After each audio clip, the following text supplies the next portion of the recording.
Good evening, everyone, and a warm welcome to our exclusive chat show on developing numeracy skills. Mathematics is often seen as a challenging and intimidating subject, but does it really have to be that way? What if we could turn math learning into an exciting and engaging journey rather than a source of fear? This session is designed to explore powerful strategies to make math fun and fearless, including interactive activities and effective ways to overcome math anxiety. And whether you are a teacher, parent, or learner, this session will provide you with practical, engaging techniques that will transform the way you approach mathematics. Now, to guide us through this transformation, we have with us today Mr. D. Chander Dev, and it is an absolute honor to introduce our distinguished guest today, Mr. D. Chander Dev, a visionary educator, mathematics expert, and a leader in international education. With a master's in structural engineering and a master's of education in advanced teaching, he brings a rare blend of academic excellence and pedagogical expertise. Currently serving as the principal of the Indian Public School Erode, his global impact spans across India and Africa. Having been an IB diploma coordinator and Cambridge examiner and an international baccalaureate mathematics team leader, today we are privileged to hear from a leader who has not just taught mathematics, but has redefined the way it is learned and accessed across the world. Please join me in welcoming Mr. D. Chander Dev. We welcome you, sir. Thank you so much, Dr. Tripti. It's a pleasure to be with this learned crowd and people who value knowledge and take their time off their busy schedules for this discussion. It's my pleasure to be in this forum. Thank you, sir. And sir, let me start, with a very fundamental question: that why is math, anxiety is so common, and why do so many learners fear math? This has to come from society. There is a very common narrative that math is hard, or parents themselves saying that I am not good at math.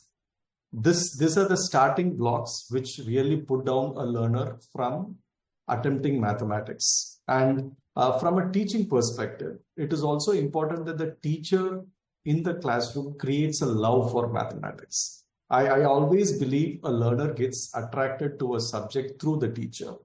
So the planning from a teacher is also important. So all these factors. So math anxiety is a culmination of all these factors. And if we need to remove this from the society on the whole, we need to work in all the layers. The teachers need to make it more engaging and interesting.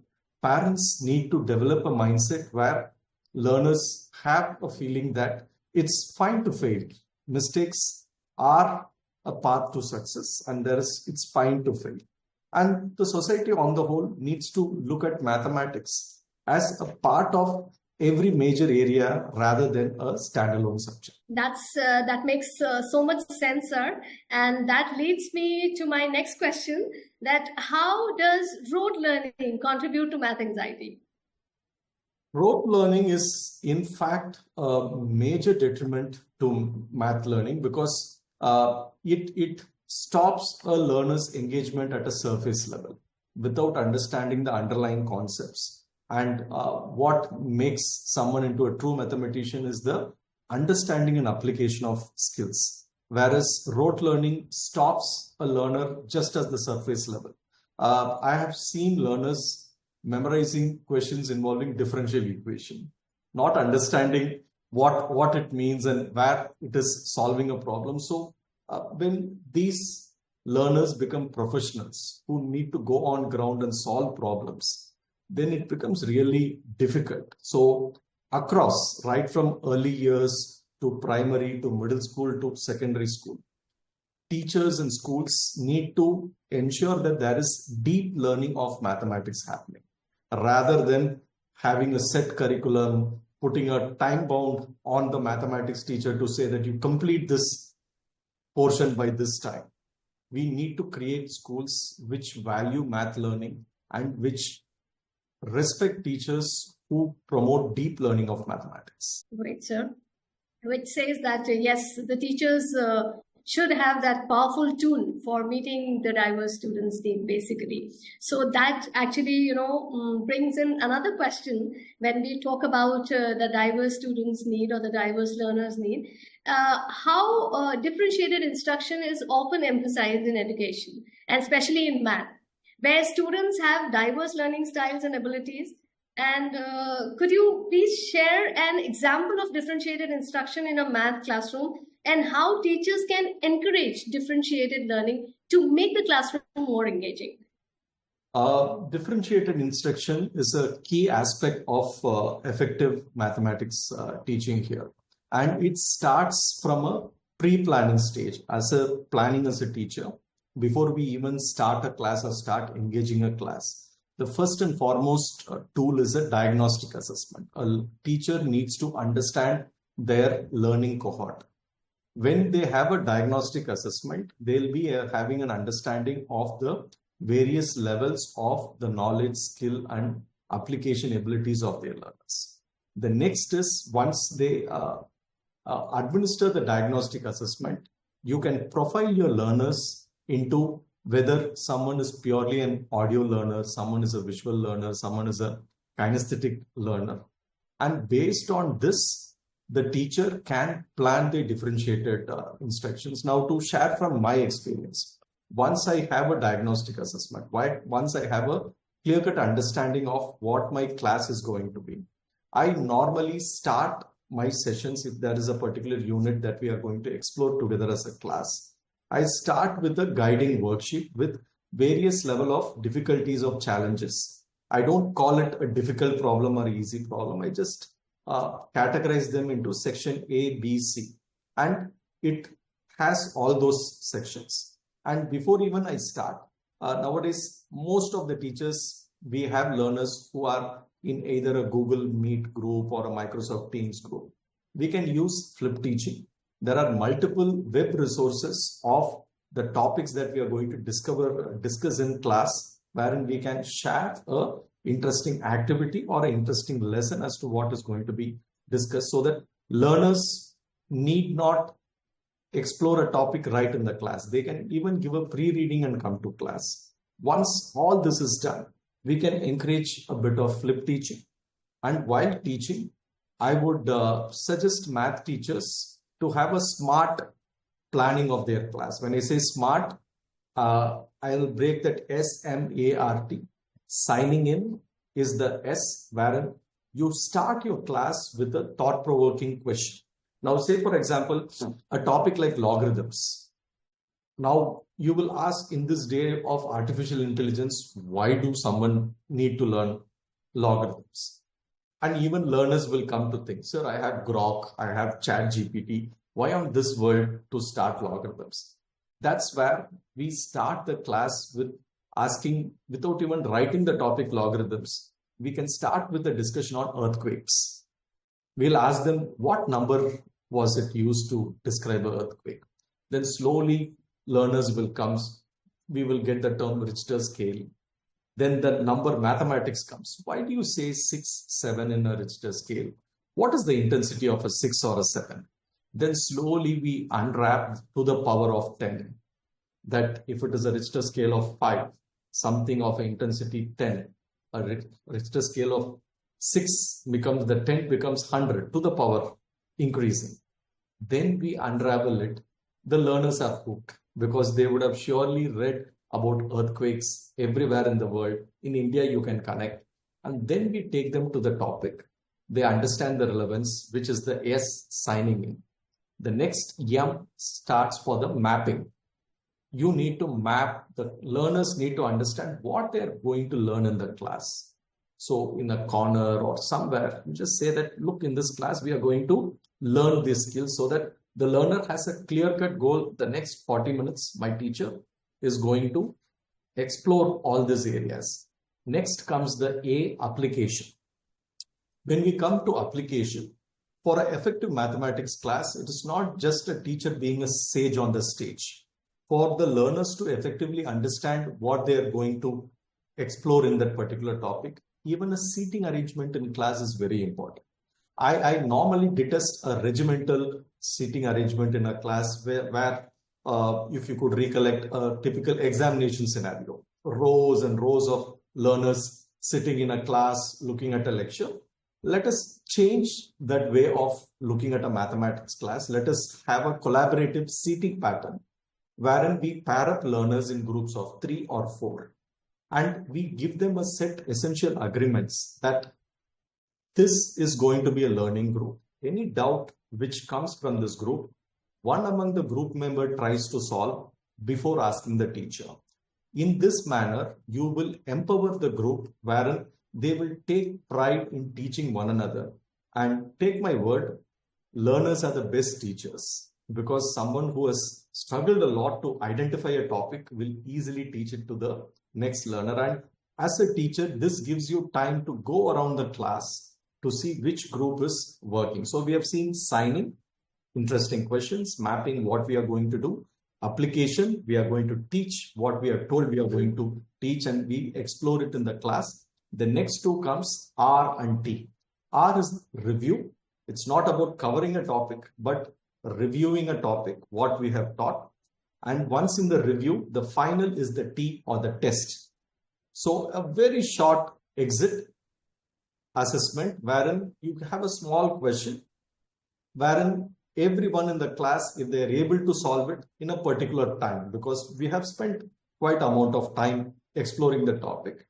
And if the teacher gets the confidence that, okay, I have really explored this, that my smart class is there. So all teachers who are attending this session, you can use this smart wherein I normally start with the respect to the learners. And in all my training sessions, I tell my teachers, if you have a 1-hour class with 20 learners, as a teacher, we need to approach it as a 21-hour lesson. You are giving your 1 hour to that lesson. 20 learners are giving a precious their 1 hour to this class. So every second in the class needs to be planned. A teacher needs to have a plan A, plan B of what if this PowerPoint doesn't work. I need to have an alternate activity on hand so that the entire class's objective is met. So that's a nutshell, Dr. Tripti, how a math class needs to be delivered. SMART. Now that's a fantastic approach, sir. And do you have any recommended books or strategies or online resources that teacher can use to design differentiated math lessons or diagnostic assessment, which you talked about? There are a number of free resources. In fact, to all the participants here, I will share a detailed list of resources with the TOT team, which they can access from the TOT website. Off the hand, I will suggest you one of the most interesting resource, which is curated by Cambridge, is enrich.math. This has a carefully curated math activities right from early years till grade 12 with different level of difficulties, which I myself as an educator have used it as a signing in activity in most of my classes. So whether it is a statistics, probability, rather than starting in a very normal manner, a statistics class, I'll give you one example of an activity you will find in Enrich.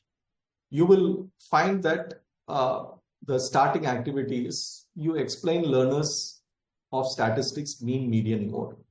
Then normally a typical math class, you will give a series of numbers. You will ask learners to find the mean, median, mode.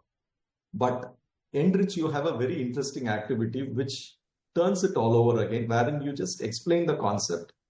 Then the first ice-breaking activity of statistics is for learners to come out with series of numbers whose mean, median, mode all are 5. You need to come out with 5 numbers. Now, rather than approaching mathematics as an aspect of solving a problem, we reverse it and say that you create a question. This is the possible answers. You create a question. Then you will see the excitement in class. Learners will get into saying that, oh God, how can mean, median, mode all be the same 5? Let us add.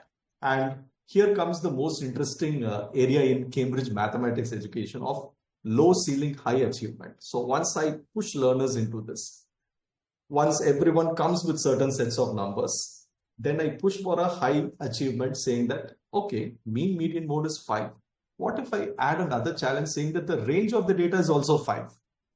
Then they start looking at a different set of numbers. And by the end of the class, it's my personal experience, the learners are so energized, they don't want the bell to ring. They ask for, sir, can we do another problem? And that is a true testimony of how you have ignited the spark of mathematics in your learners. And you need to experience it to see when you apply all this in your classes, you will see a significant. So say, for example, Enrich, and another major resource is Khan Academy. Khan Academy has a lot of interactive websites, activities, lectures, which can be used for flip teaching. If you're looking at mathematics apps, Prodigy, and I will also share a detailed list of other activities. And if there are early years learning teachers, there are a lot of hands-on activities like say tangrams, origami. Nothing more interesting than unpacking a mathematical concept with a paper in class.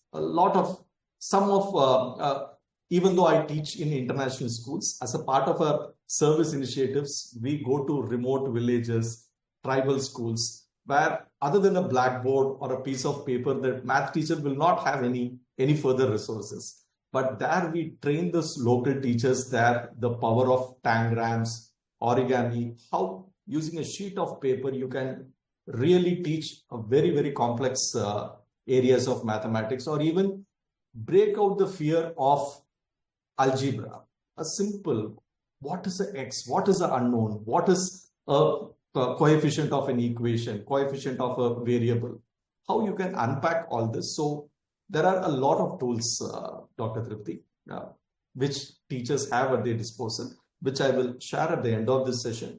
They can use all these resources to make their classes very, very interesting and invigorating for the learners. Right, sir.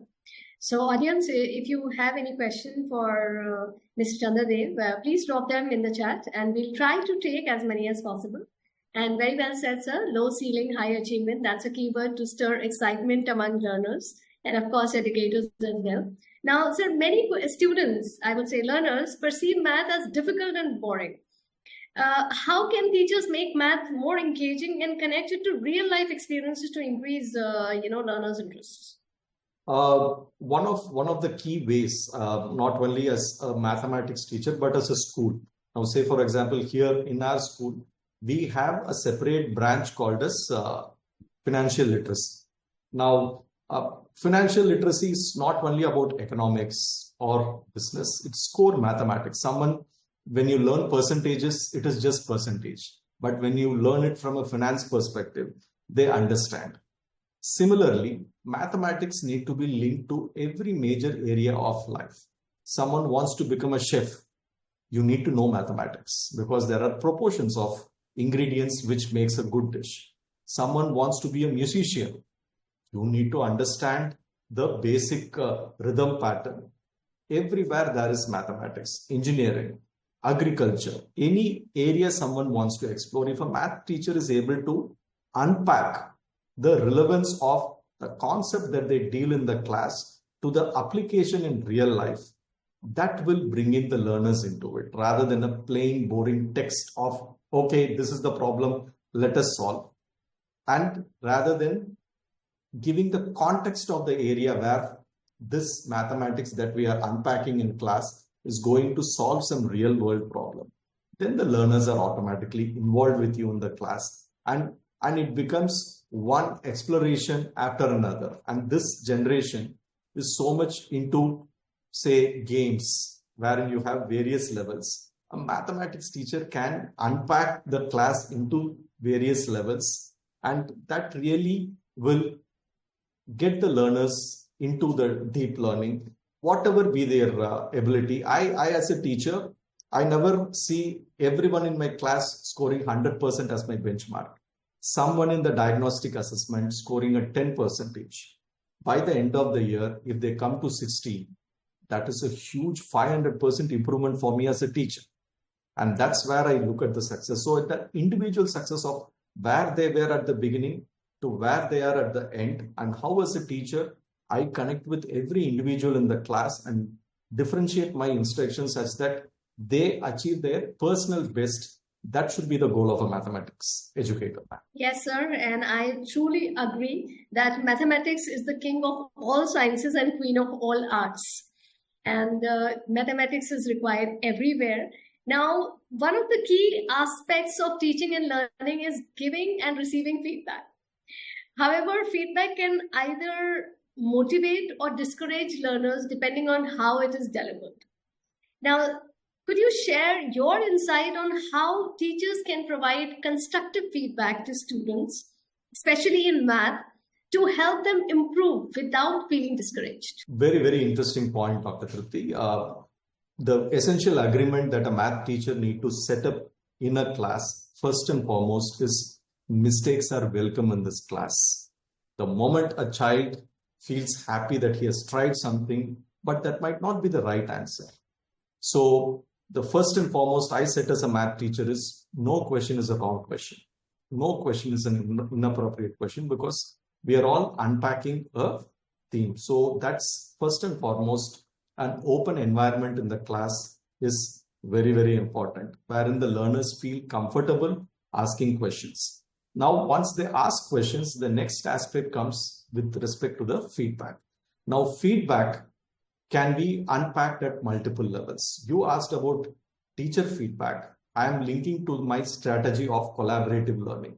So whenever we give a work to learners, I first insist on peer feedback, so that when someone does any piece of work, I empower the next member in the learner to check the other person's work, to give their initials saying that whether this is right or wrong. So that's one first starting point, which is a peer feedback.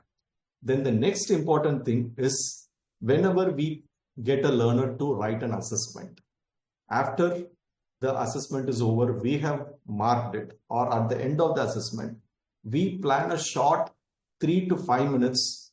If it is a 30 minutes question, you have a 40 minutes period. You leave 5 minutes for administering the assessment. Set 30 minutes for the learners. Let them complete the assessment. You will do the normal correction. But once you share back the tool, the assessment tool with the learners, let the individual learner write their self-assessment of their practice. Let them break down what were their strengths, what were their challenges. And another practical tool, this is regarding socio-emotional learning. It really will be very demoralizing for a learner to see so many red marks on their neatly written paper. So wherever I have worked in the math department, I try to give my teachers a green ink. A green is more pleasant color than a red while we are marking our assessments. So I ask my teachers to mark in green and give a positive feedback. And we don't restrict that can do better, very good, only for those who score that 100% or that perfect score. If a learner has tried a strategy which was not discussed in class, but still use that to arrive at, the moment you call that learner to the board and ask him to explain his or her solution to the class, that this was a different approach and this still is a valid approach, that learner might not have been a good mathematics learner till then, but he or she will push himself or herself to better their mathematical knowledge so that they get this appreciation. So teacher feedback, positive feedback. And in fact, when I request my team to write comments for their report card or their final performance, I insist on 3 P's. When we write a comment, it needs to be personal.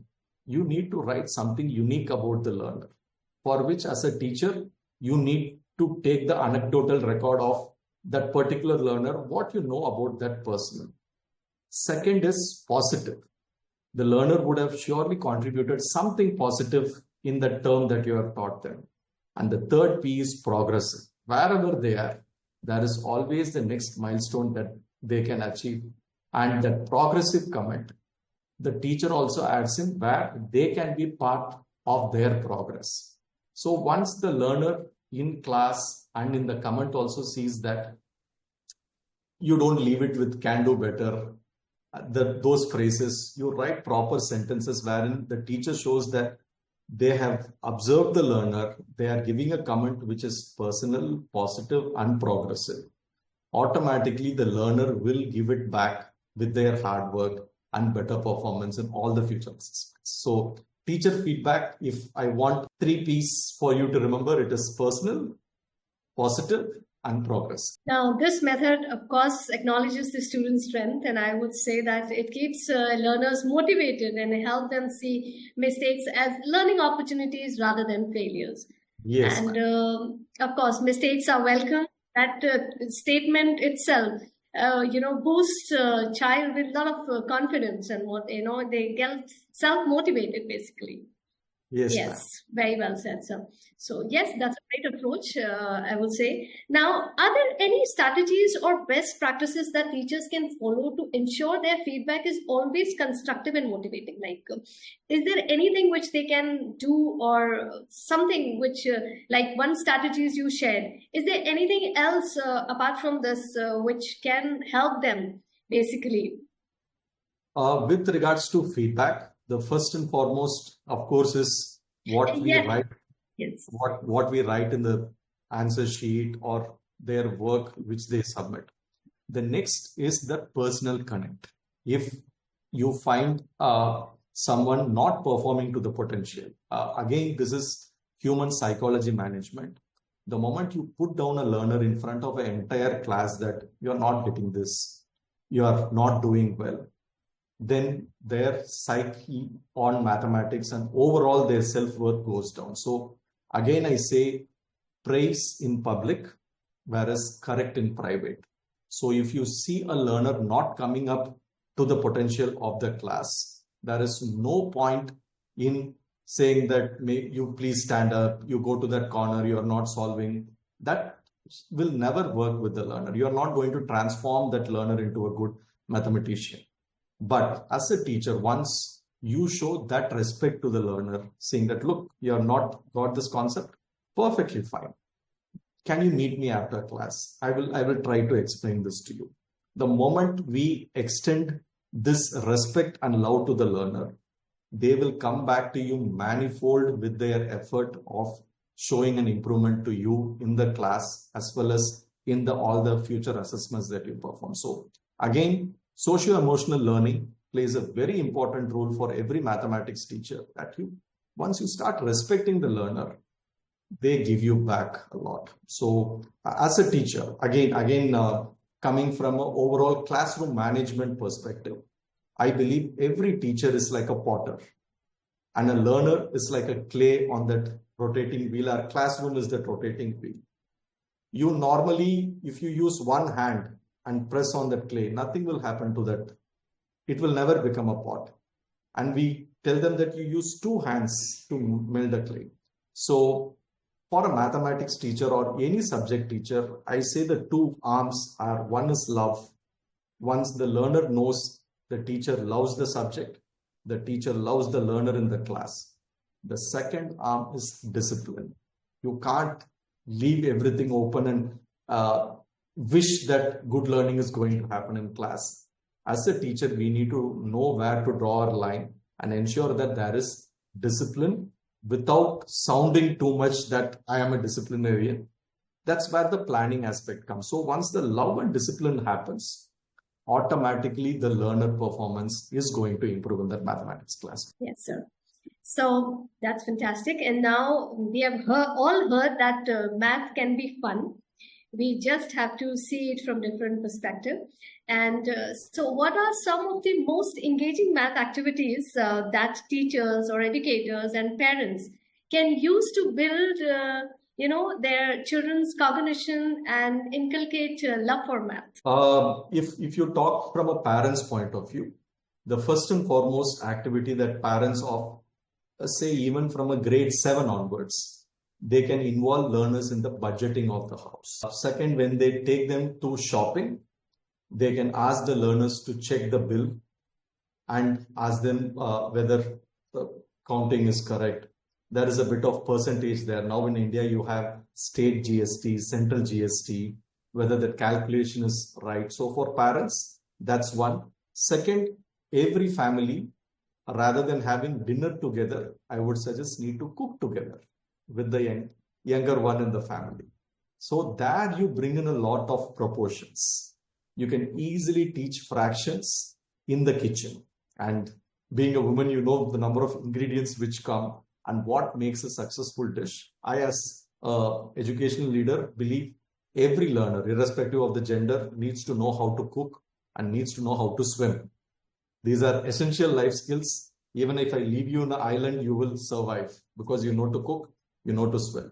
So cooking is another area where parents can, of course, not leaving it to only to mothers. The fathers need to get in together. When they start cooking, the proportions, lot of mathematics comes.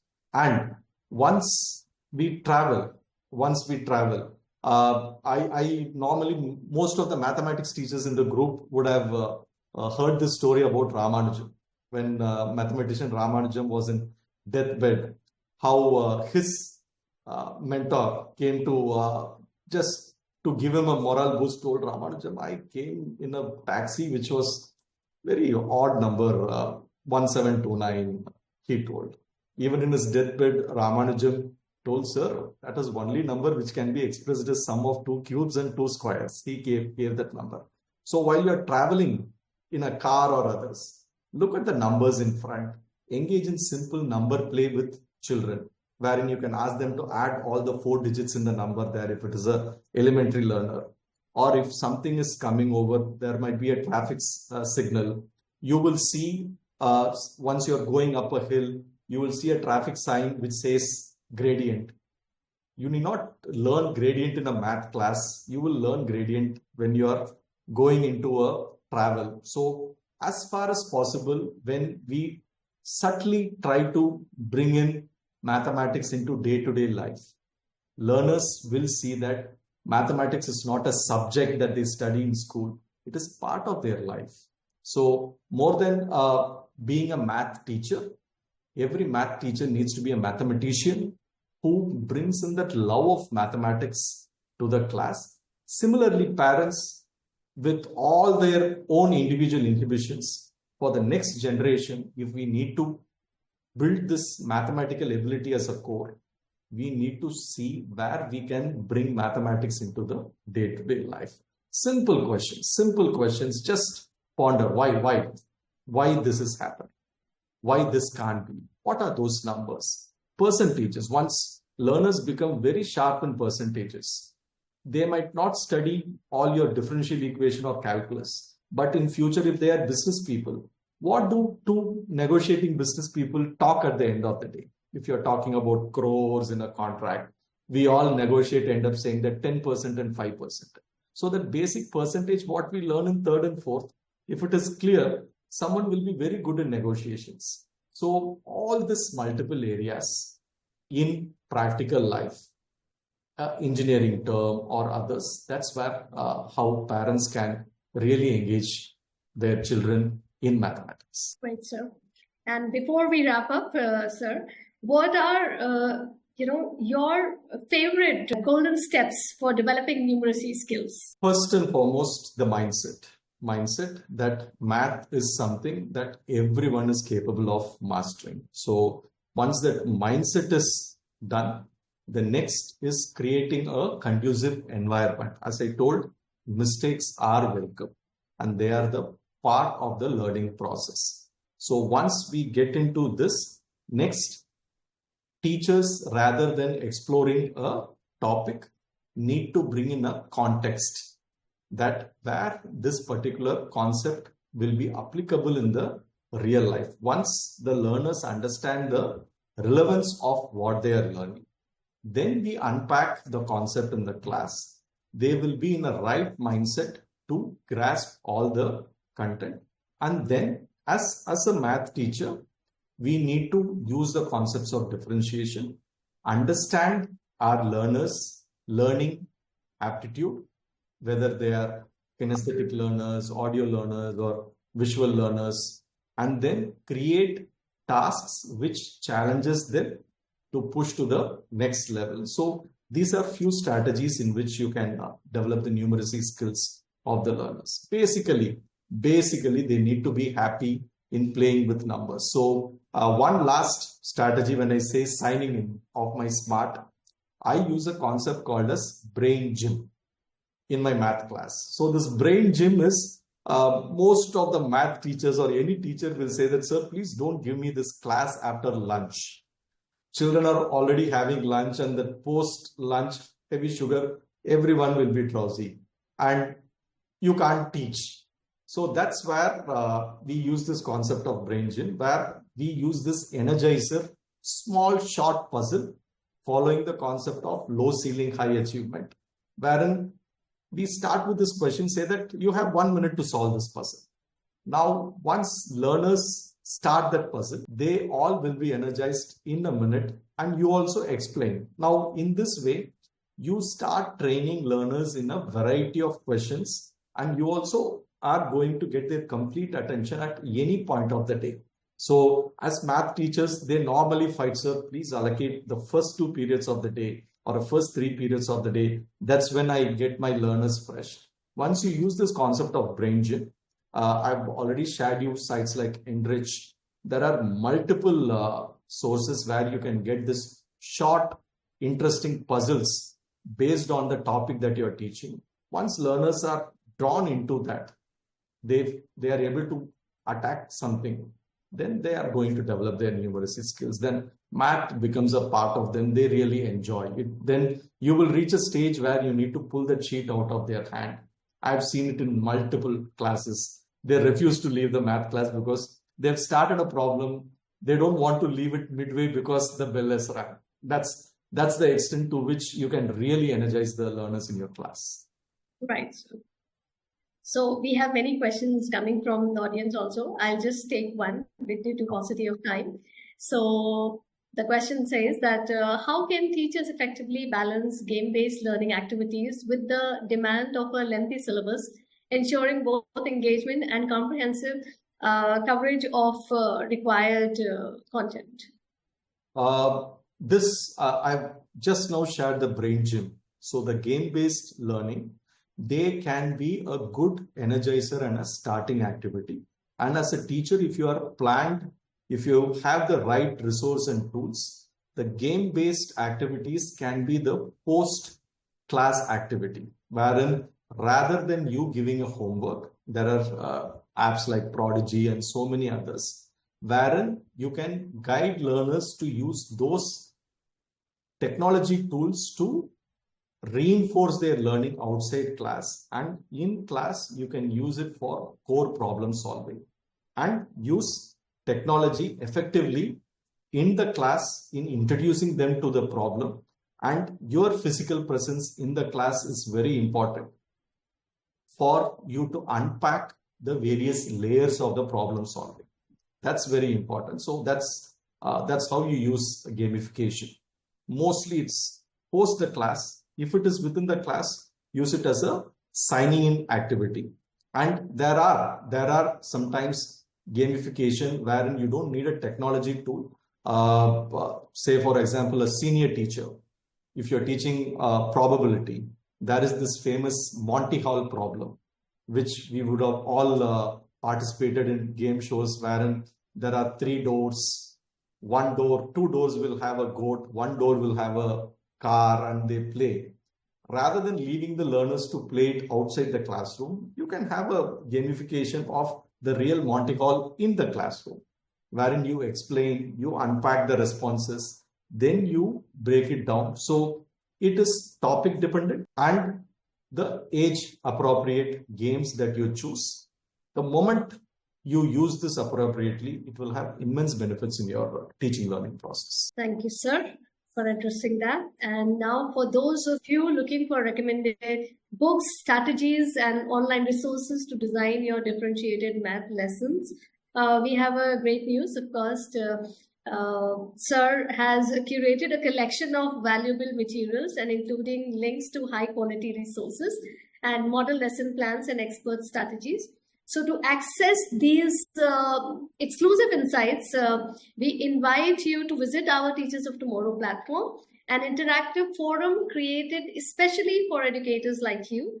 And this platform serves as a collaborative space where you can connect with experts, exchange ideas, and explore innovative teaching approaches. So be sure to join the Teachers of Tomorrow community and make the most of these incredible resources. And we encourage all educators to explore, learn, and grow together. And sir, for you, what an insightful and inspiring conversation. And thank you for sharing such powerful strategies with us today. They are powerful, very simple, yet very, very powerful, I would say. I'm sure our educators, parents, and learners are walking away with new and exciting approaches to numeracy. And to all our attendees, thank you for your active participation. And due to time constraints, we couldn't take all your questions, but we invite you to continue the discussion on our Teachers of Tomorrow platform, a space which is only for you to collaborate and transform learning. So let's take these strategies and make math a fun, fearless, and engaging journey for all students. See you next time. Thank you, Dr. Tripti, and to all the participants who have taken your time. It was wonderful interacting. I hope I've answered few of the questions to the best of my ability. As committed, surely I will share a list of resources which everyone can use. And I try to keep as many as free resources as possible so that you don't need to pay. So all the resources that I'm going to share are free to use over the net. All you need is a bandwidth and a mindset that you need to improve the mathematical ability of your learners who might be at any stage. Take my word, once you decide as a mathematician that you are going to improve this learner, it will happen for sure. Let's start with a very positive mindset from our end. Surely we'll create a wonderful generation of mathematicians in the future. Thank you so much for the opportunity. Yes, true that. Thank you, sir. Thank you. Good day, ma'am. Good day. Thank you.